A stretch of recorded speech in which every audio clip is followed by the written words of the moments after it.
სამსახურეობრივი გულგრილობის მუხლით დაკავებული საჯარო რეესტრის თანამშრომლების ახლობლებმა დღეს საპროტესტო აქცია გამართეს.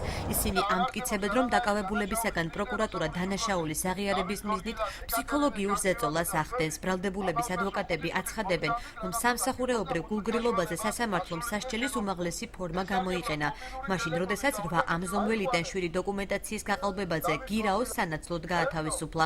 ქუთაისის სააპელაციო სასამართლომ კი საქმე განსახილველადაც არ მიიღო. მათ მიიღეს ადმინისტრაციული აქტები.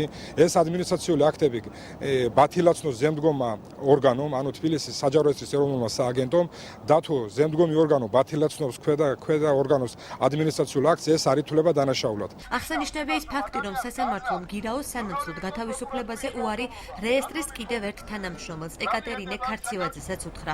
ქალბატონს მცირეწლოვანი შვილი ჰყავს, რომელსაც ჯანმრთელობის პრობლემები აღენიშნება. ჩემი მეუღლე დავით გორგილაძე, რომან ზოიძე უკანონოდ არიან დაპატიმრებულები. ყველა ღონეს და ყველა სამართლებრივ ზომას მიუმართავ და გამოუიყენებს, რომ მივადგინოთ ხელისუფლება და მივაღწევთ, რომ გავათავისუფლოთ პატიმრობისაგან. სასამართლომ გაითვალისწინა ის გარემოება, რომ ბრალდებულები ბათუმიდან არიან და მათ დაუბრკოლებლად შეუძლიათ თურქეთის რესპუბლიკაში მიმალვა. შესაბამისად, ისინი პატიმრობაში დატოვა.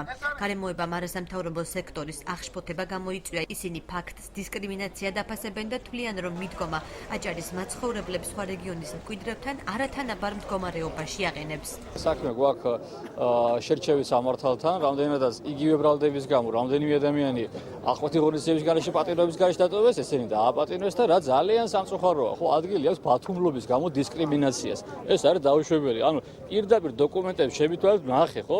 წერია რომ იმის გამო დააპატიმრეს, ესე იცხოვრობენ ბათუმში თურმე და გადალახავენ საზღვარს. ეს არის რაღაც კატასტროფა ხალხო, იმიტომ რომ არ შეიძლება რეგიონული ნიშნით ადამიანის დააპატიმრება. საჯარო რეესტრის თანამშრომლების საკითხს სასამართლო 28 მაისს განიხილავს. შეგახსენებთ, რომ დაკავებულებს 3 წლამდე პატიმრობა ემუქრებათ.